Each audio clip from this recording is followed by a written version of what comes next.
नमस्कार दोस्तों, हमारी आज की कहानी है एक माँ ने पराई लड़की का जीवन नरक न बने इसलिए अपने बेटे के साथ ऐसा बर्ताव किया कि बेटा भी अचंभित।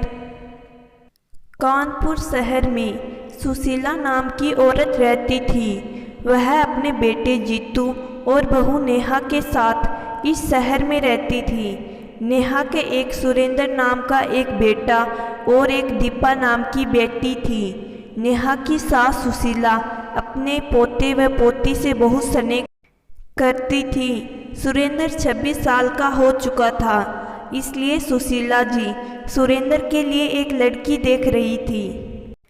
एक दिन सुशीला जी अपने बहू नेहा से कहती है कि मेरे पोते सुरेंद्र के लिए सुंदर सुशील लड़की का रिश्ता आया है। बाप एक बड़ा व्यापारी है और भाई इंजीनियर है। लड़की भी पढ़ी लिखी है। बहू आ जाएगी तो तू राज करेगी, मेरी भी खूब सेवा करेगी।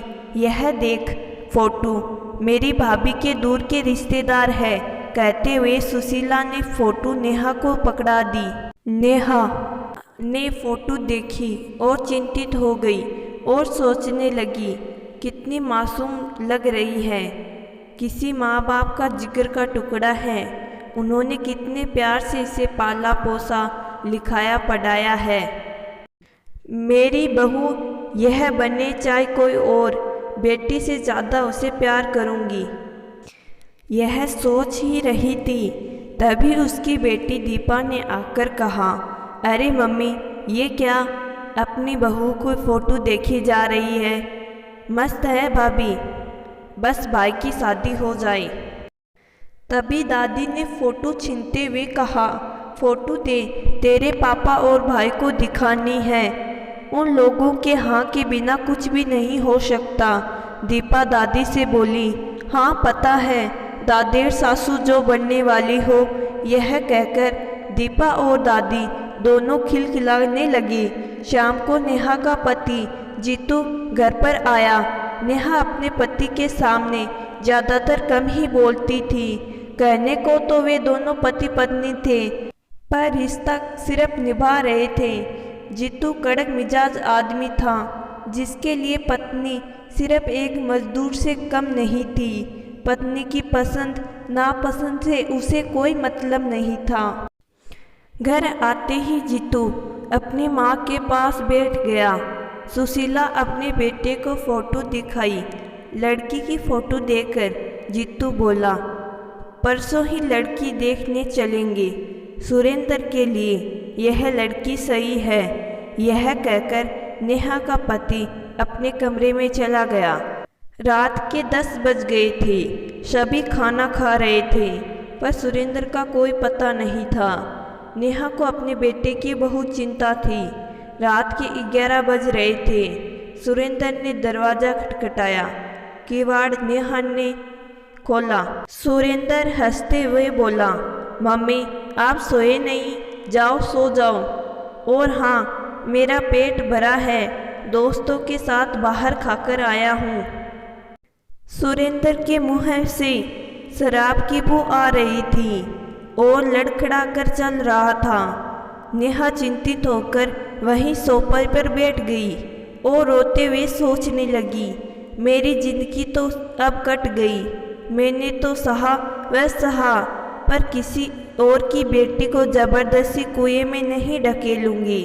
मैं अपने बिगड़े बेटे की ज़िंदगी संवारने के लिए किसी भी लड़की को जानबूझकर नहीं फंसाऊंगी। रोते रोते नेहा वहीं सोफे पर सो गई। अगले दिन सभी नाश्ता कर लड़की देखने के लिए तैयार होने लगे, पर नेहा रोज की तरह काम कर रही थी। नेहा की बेटी दीपा बोली, मम्मी आप रेडी नहीं हुई? भाभी देखने जाना है। यह सुनकर नेहा बोली, नहीं मैं नहीं जाऊंगी। जब तक सुरेंद्र अपनी आदत नहीं सुधार लेता तब तक नहीं जाऊंगी। पहले यह शराब पीना छोड़ दे और जिम्मेदारी को समझे, तभी मैं इसकी शादी करूंगी। यह सुनकर सभी वहां आ गए। नेहा की बात सुनकर सुशीला जी बोली, बहू, लड़के ऐसे ही होते हैं, बेफिक्र। शादी के बाद ही जिम्मेदारियां समझ में आती है। अपने पति को ही देखो, शादी से पहले कितना बेफिक्र रहता था और शादी करते ही जिम्मेदारियां बन गई। तेरे ससुर का बिजनेस संभाल लिया। सुरेंद्र भी शादी करके अपनी जिम्मेदारियों को समझ लेगा। यह सुनकर नेहा ने तीखे शब्दों से कहा, माँ जी, आपके बेटे कितने साल तक ऐसे ही फालतू घूमते रहे, देर रात भर घर से गायब रहते थे। आपने मेरी शादी कर दी।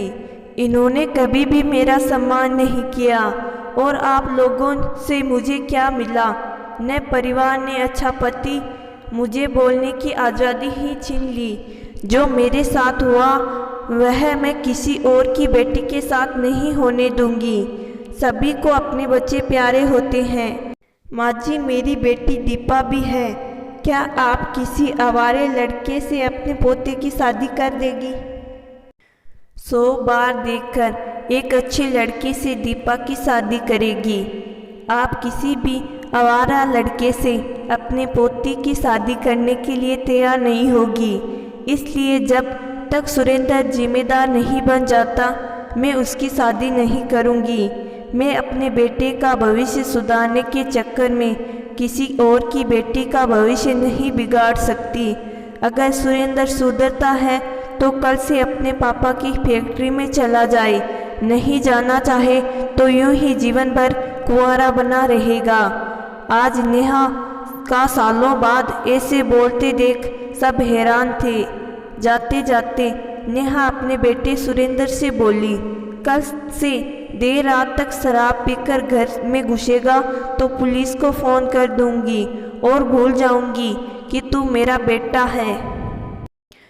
आज नेहा का यह नया रूप देखकर सभी अचंभित थे।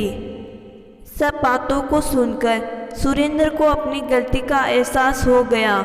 उसने अपनी माँ से क्षमा मांगी और बोला, मुझे माफ़ कर दो माँ, मुझसे बहुत बड़ी गलती हो गई। आज के बाद मैं कभी भी शराब के हाथ नहीं लगाऊंगा और कल से पापा के साथ फैक्ट्री में भी काम करूंगा। मुझसे गलती हो गई, माफ़ कर दो।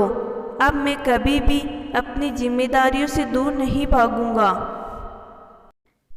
कहते हुए अपनी माँ के पैरों में गिर गया। कुछ समय बाद नेहा का गुस्सा भी शांत हो गया और उसने अपने बेटे को क्षमा कर दिया। ज़्यादातर माता पिता अपने बेटों को सुधारने के लिए उनकी शादी कर देते हैं और उस बेचारी लड़की का जीवन नरक बन जाता है। सोचिए, जब आप अपने बेटे को नहीं सुधार पाए तो दूसरे घर की बेटी आपके बेटे को कैसे सुधार सकती है?